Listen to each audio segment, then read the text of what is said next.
시간이 되었으므로 2021년도 8월 25일 수요일 아침 예배를 시작하겠습니다. 사도신경으로 우리의 신앙을 고백하겠습니다. 전능하사 천지를 만드신 하나님 아버지를 내가 믿사오며 그 외아들 우리 주 예수 그리스도를 믿사오니 이는 성령으로 잉태하사 동정녀 마리아에게 나시고 본디오 빌라도에게 고난을 받으사 십자가에 못 박혀 죽으시고 장사한 지 사흘 만에 죽은 자 가운데서 다시 살아나시며 하늘에 오르사 전능하신 하나님 우편에 앉아 계시다가 저리로서 산자와 죽은 자를 심판하러 오시니이다. 성령을 믿사오며 거룩한 공예와 성도가 서로 교통하는 것과 죄를 사해 주시는 것과 몸이 다시 사는 것과 영원히 사는 것을 믿사옵나이다. 아멘. 인간의 생사복을 주관하시는 하나님 아버지, 하나님의 크신 사랑을 진심으로 감사드립니다. 우리에게 새로운 하루를 허락하셔서 예배로 하루를 열 수 있도록 도와주심을 진심으로 감사드립니다. 누구에게는 지금 이 시간이 마지막의 시간이지만 우리에게는 오늘 하루를 여는 귀한 시간이 오니 오늘도 성령 하나님과 동행하는 귀한 삶 될 수 있도록 하시고 오늘을 즐겁게 보람되게 의미있게 살아감으로 말미암아 하나님께 영광 돌리는 하나님을 기쁘시게 하는 그런 하루가 될 수 있도록 붙잡아 주시옵소서. 하나님 간절히 바라옵고 원하는 것은 우리가 사랑하는 우리의 지체와 우리의 형제와 자매들이 지금도 근심 속에 둘러싸여 있음을 이 시간 고백합니다. 저들의 상한 마음을 치료하여 주시고 또한 상한 육체를 하나님께서 긍휼히 여기사 저들의 질병을 치료하여 주시고 저들이 고통 속에 있는 가운데 있사오니 하나님께서 은혜를 나리사 그 고통이 줄어들 수 있도록 해결될 수 있도록 하나님 치유하여 주시기를 소원합니다. 우리 몸속에 있는 저들의 몸속에 있는 암세포가 하나님 속히 깨끗이 씻어질 수 있도록 하시고 그 고난과 고통 속에서 더욱더 하나님을 가까이 하고 하나님의 뜻을 물을 수 있는 성숙한 신앙의 도리 또한 허락하여 주시옵소서. 힘들고 지칠 때마다 하나님을 의지할 수 있도록 하시고 천국 백성으로 영원한 삶을 소망할 수 있도록 하시며 우리의 모든 비전과 우리의 모든 행복이 저 하늘 아래에 있다는 사실을 기억하여서 더욱더 용기 있게 오늘 하루를 살아갈 수 있도록 하나님 우리 형제와 자매들 머리 위에 함께 역사하여 주시옵소서. 우리가 간구하는 여러 기도 제목이 있습니다. 그 기도가 하나님의 필연적인 뜻 안에서 이루어질 수 있도록 하시고 어떤 것이 하나님께서 원하시는 그런 삶인지 늘 돌아보며 자신을 성찰하며 오늘 하루를 버틸 수 있도록 오늘 하루를 승리할 수 있도록 붙잡아 주시옵소서. 우리의 사랑하는 자녀들을 위해 기도합니다. 저들에게 솔로몬의 지혜와 아브라함의 믿음을 허락하여 주시사 나고자 되는 삶이 아니라 하나님께 인정받는 삶이 될 수 있도록 축복하여 주시옵소서. 담임 목사로서 부족한 것이 많이 있습니다.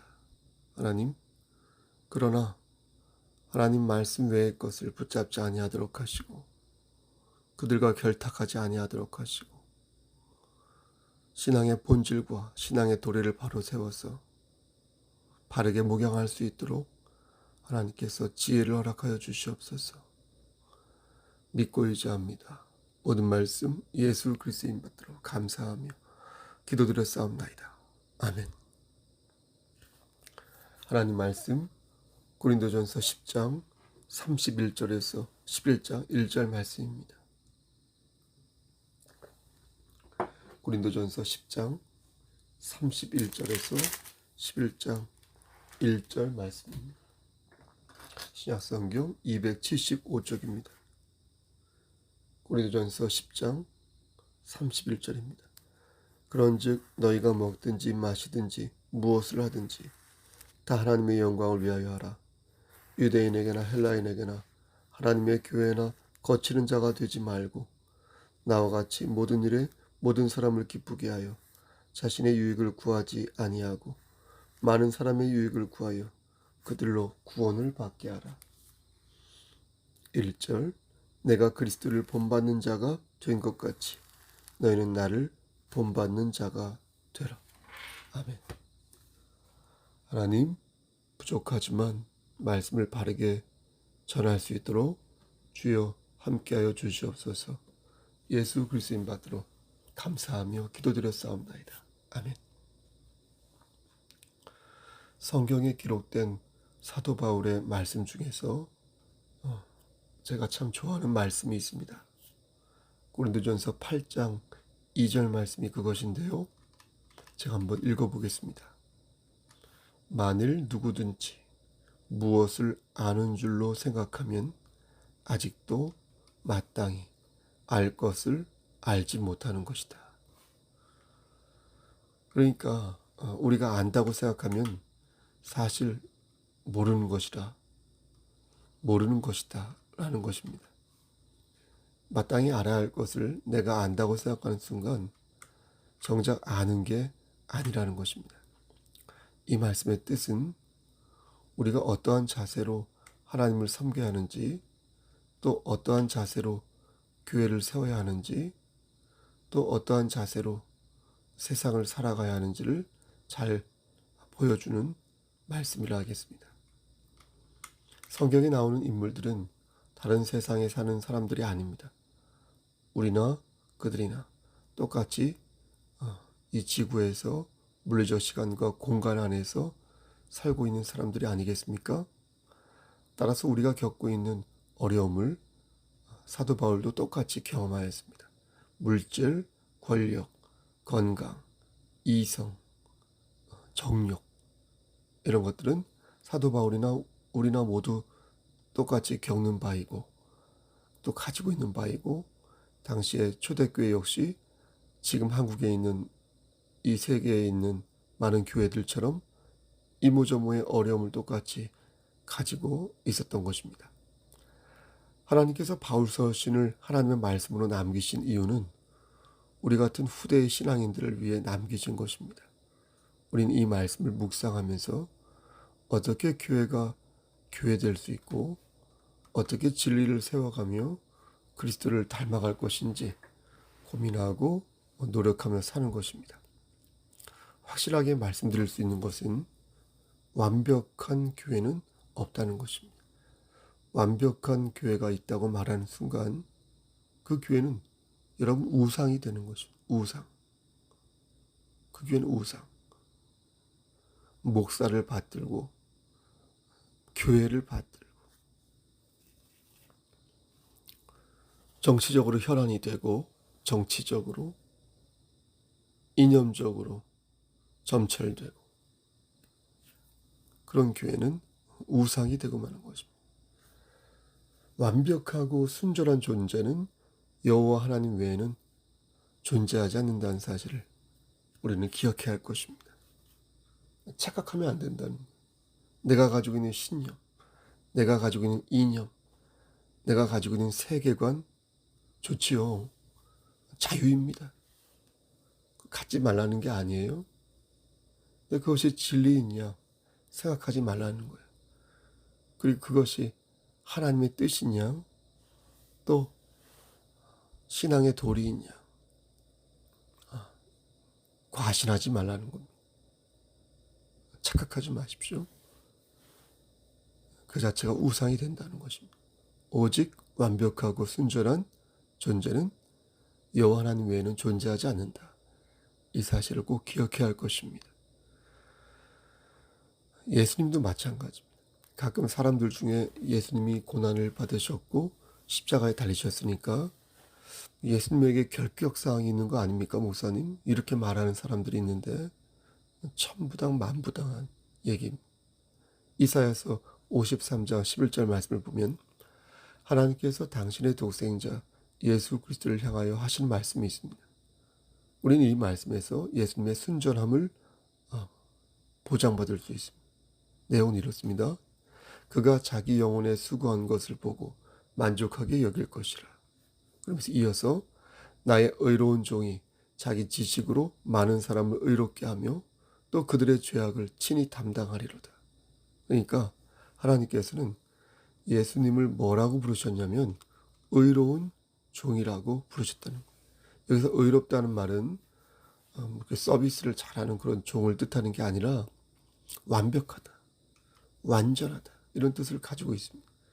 우리가 성경을 읽을 때 종이라는 말을 종종 보는데요. 그때 예수님을 일컫는 종과 우리 같은 사람들 있죠. 우리 같은 사람들을 일컫는 종이 다르다는 거예요. 우리 같은 사람들을 일컬을 때 이 종은 말 그대로 이렇게 서비스를 잘하는 종이지만 예수님에게 종을 붙일 때는 그 의미가 하나님의 뜻을 완벽하게 받드는 그런 충실한 자의 의미로서, 충실한 존재로서의 그런 의미를 갖는 것입니다. 쉽게 말해서 우리는 매일 실수하고 잘못하지 않습니까?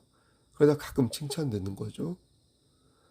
근데 예수님은 우리와 달리 순전하게 감당하시고 순전하게 존재하시는 완벽한 그리스도라는 것입니다. 그러니까 종을 말할 때 이를 잘 구분해서 말해야지 그 수준이 다르기 때문에 예수님을 우리와 동일하게 생각해서는 아니 된다는 것입니다. 따라서 완벽한 교회는 없고 순전한 성도도 없다. 내가 다니는 교회가 완벽하고 거듭 말씀드리지만 내가 섬기는 목사님이 완벽하다고 생각하는 순간 하나님 외의 것을 완벽하다고 하였기에 그것은 우상을 숭배하는 죄악에 빠지게 되는 것입니다. 이것은 우리 자신을 생각할 때도 그래요. 우리가 저지른 패착 중에 한 가지가 내가 이것만큼은 완벽해 라고 생각하는 건데요. 사실 모든 것이 완전하다고 생각하는 사람은 없죠. 하지만 어느 한 부분을 콕 집어서 내가 다른 거 몰라도 이것만큼은 자신 있어. 이것만큼은 내가 완벽해. 라고 생각하는 경우가 있다는 것입니다. 하지만 그것은 매우 큰 교만이라는 거예요. 패착이라는, 착각이라는 거예요. 우린 그것을 알아야 할 것입니다. 그렇다면 어떻게 해야 하는가? 사도 바울은 고린도 교회 성도들에게 이렇게 권면합니다. 8장 1절 말씀 하반절에 지식은 교만하게 하며 사랑은 덕을 세운다. 그러니까 아는 척하지 말고 또 지식으로 무엇을 보이려 하지 말고 사랑으로 덕을 세우고 사랑으로 형제와 자매를 섬기라는 것입니다. 이것이 바로 성경에서 말씀하는 교회를 세우는 방법, 내 삶을 세우는 방법. 듣고 계신 거죠? 이게 하나님께 영광을 돌리는 핵심 사항이라는 거예요. 고린도 교회는 먹는 것으로 한바탕 싸움이 일어났습니다. 한쪽은 우상에게 바친 음식을 먹으면 안 된다고 말하고 또 다른 한쪽은 그 음식 먹어도 상관없다. 이렇게 말했습니다. 그래서 공방을 펼친 내용이 들어있는 말씀이 바로 고린도전서 8장과 9장과 10장 말씀이 되겠습니다. 지금 생각해보면 아무것도 아니죠. 좀 유치하죠. 우리는 먹을 수 있죠. 하지만 이렇게 생각하게 된 이유는 오늘 말씀이 후대에 주어졌기 때문입니다. 그러니까 격식 절차도 마찬가지입니다. 그때는 치열하게 싸우지만 사실 지나보면 그리스도 안에서 중요하지 않은 것들이 많이 있지 않습니까? 그것이 본질이 아니라는 것이 본질이. 사도 바울은 이러한 일들이 교회에서 발생한 것을 두고 매우 근심하며 말하기를 10장 12절에서 이렇게 말합니다. 그런즉 선줄로 생각하는 자는 넘어질까 조심하라. 그러니까 사도 바울은 방심하지 말라는, 언제 니네가 쓰러질지 모르니까 방심하지 말라는. 그렇다면 우리는 매일같이 이렇게 불안에 떨면서 살아야겠습니까? 넘어질까, 자빠질까 벌벌 떨면서 살아야겠습니까? 다행히도 성경은 그게 아니다 라고 말씀하십니다. 10장 13절 말씀을 보면 하나님께서는 우리에게 감당할 시험만 주신다 이렇게 말씀하십니다. 그러니까 하나님 미쁘사 우리가 감당하지 못한 시험 당함을 허락하지 아니하신다.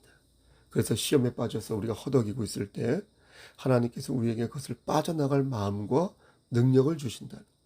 사람을 붙여서 주시든 아니면 그 사람의 마음에서 어떤 결단과 변화가 생기게 만들든 아니면 제3자는 어떤 사건을 통하여 그를 직간접적으로 만나게 하여 경험케 하여서 그를 바꾸신다는 것입니다. 이게 바로 시험 당할 즈음에 피할 길을 내사 능히 그 시험을 감당케 하신다는 말씀의 본뜻이 되겠습니다. 사도 바울은 제물로 바쳐진 고기를 먹는 게 문제가 없다고 생각했습니다. 왜요? 하나님께서 지으신 모든 것은 그 자체가 사실은 선하기 때문에. 그래서 돼지고기 먹어도 되고 소고기 먹어도 되고 다른 것도 먹어도 됩니다. 가끔 자신을 그리스도인이라고 말하면서 지금도 종교적인 이유를 들어가며 음식을 가려 먹어야 한다고 말하는 사람들이 있는데 이것은 하나님의 말씀을 정면으로 대적하는 행위가 되겠습니다. 이에 대한 근거가 디모데전서 4장에 나와 있는데요.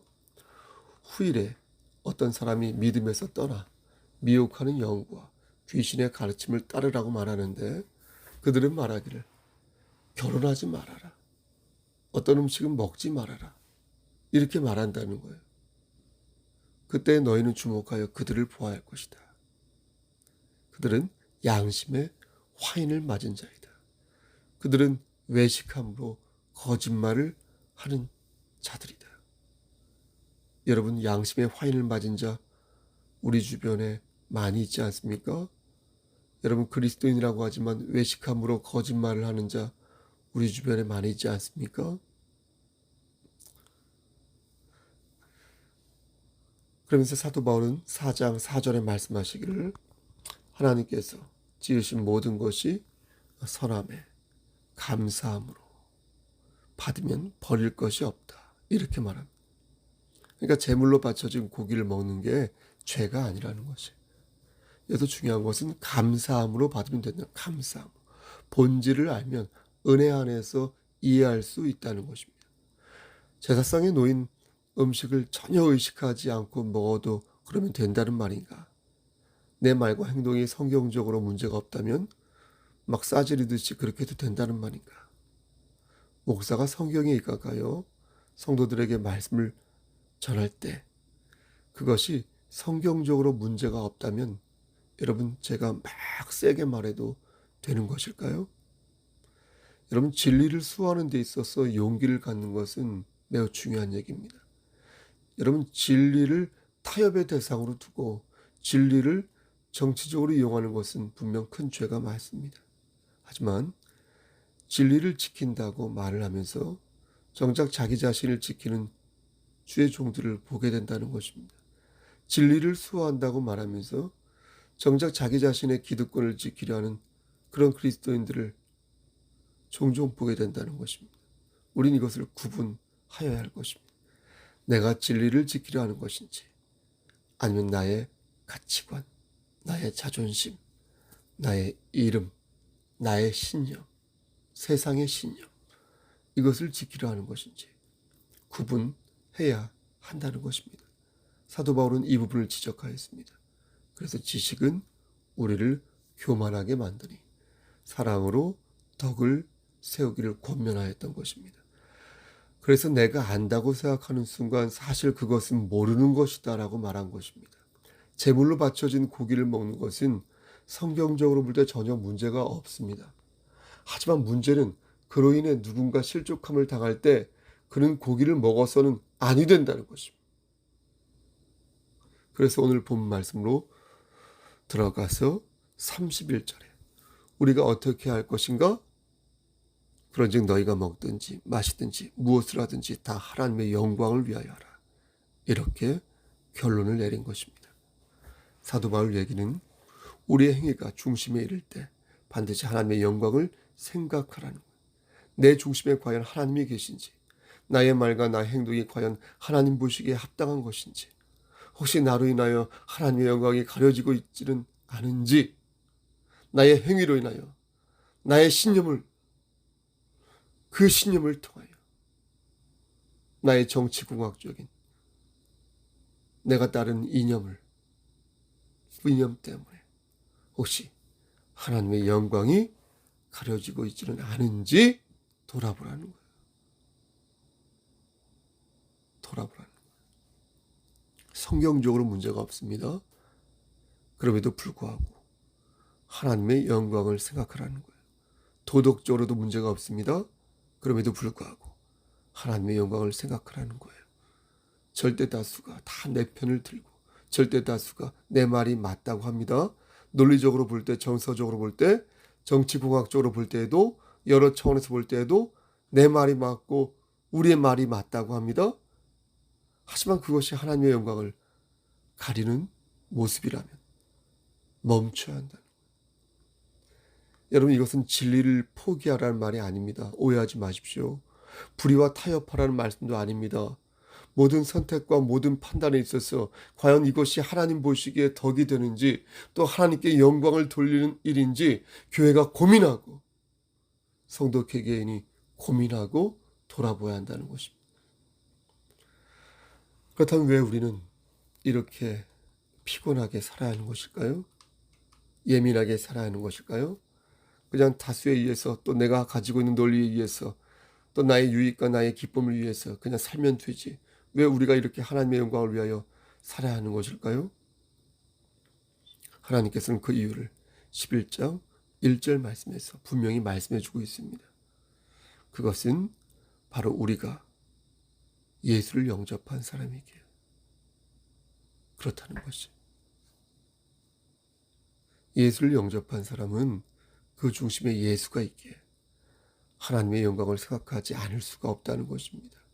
그래서 사도 바울은 고린도 교인들에게 이렇게 말하고 있는 것입니다. 내가 그리스도를 본받는 자가 된 것 같이 너희는 나를 본받는 자가 되라. 사랑하는 우리 송석교회 성도 여러분, 우리가 나의 생각과 나의 고집과 나의 논리를 죽이고 하나님의 영광을 먼저 생각하는 이유가 무엇입니까? 그 이유는 우리 안에 성령이 있기 때문에 그런 것입니다. 저도 한 이론합니다. 저도 한 생각합니다. 저도 한 논리합니다. 하지만 하나님의 영광을 가리는 그런 생각과 그런 행동이라면 그것은 죄가 되는 것이죠. 내 안에 성령이 있음을 믿고 그리스도인의 향기를 바라기 위하여 하나님을 기쁘시게 하는 삶을 먼저 살아야 하는 것입니다. 예수님의 마음을 담고자 노력하는 사람이 여러분 그리스도인 아니겠습니까? 예수님이 내 안에 있고 그래서 그분의 은혜로 내가 구원을 받아 내가 그리스도인이 되었으므로 하늘의 권속이 되었으므로 우린 마땅히 그리스도의 마음으로 하나님의 영광을 먼저 생각해야 하는 것이 아니겠습니까? 그러므로 우리는 자기의 유익을 구하기보다 하나님의 영광을 먼저 구해야 할 것입니다. 하나님의 영광을 먼저 생각하면서 그리스도를 본받는 자가 되어야 할 것입니다. 여러분, 저는 우리 교회가 세상의 이념, 정치적 논리, 그런 자본의 논리, 그런 것에 혈안이 되기보다 하늘의 것을 더욱 사모하여 진리를 수호하고 경건한 삶 속에서 건강하고 합당한 알곡으로 빚어지기를 소원합니다. 세상의 논리와 자본의 논리, 정치적인 그런 공방 그 속에서 진영 논리에 획책되어 부흥되지 않아도 좋으니, 양적으로 성장하지 않아도 좋으니 소수의 인원이라 하더라도 하나님을 바르게 섬기고 겸손히 섬기고 예수의 향기를 정직하게 바라는 그런 교회가 되기를 소원합니다. 우린 이 과정에서 건강하고 합당한 알곡으로 분명 빚어질 것입니다.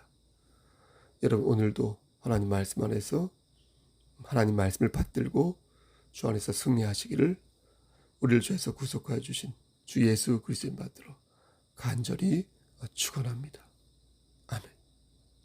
이제는 우리를 죄에서 구속하여 주신 우리 구주 예수 그리스도의 은혜와 아버지 하나님의 만극하신 그 사랑하심과 성령 하나님의 교통하시고 인도하시는 모든 역사하심이 오직 믿음, 오직 은혜, 오직 주의 사랑 안에서 하나님을 기쁘시게 하는 삶을 살기를 소원하는 여기 모인 성도와 그들의 가정과 이 재단과 이 나라 위에 지금도 병실에서 입원 중인 우리 전순주 집사님과 그리고 우리 권사님들과 우리 장로님들과 우리 형제와 자매들, 우리 청년들과 학생들, 그들 머리 위에 하나님의 사랑하심이 세세토록 함께 계실지어다.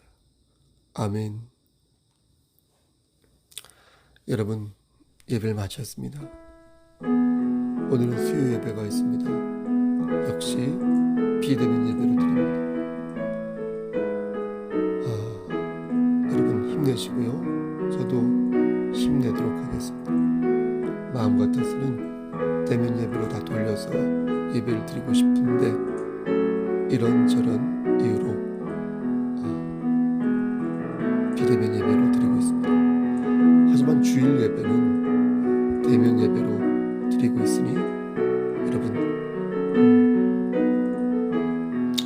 주일 예배는 대면 예배로 다 같이 나올 수 있으면 나와서 하나님께 영광을 돌렸으면 좋겠습니다. 돌아오는 주일 11시에 드릴지 10시에 드릴지 이 부분은 제가 주중에 장로님과 몇몇 지체들과 상의하여서 다시 한번 공지하도록 하겠습니다. 여러분 오늘 하루도 힘찬 하루 되시고요. 무슨 일이 있으면 연락 주시길 바랍니다. 샬롬.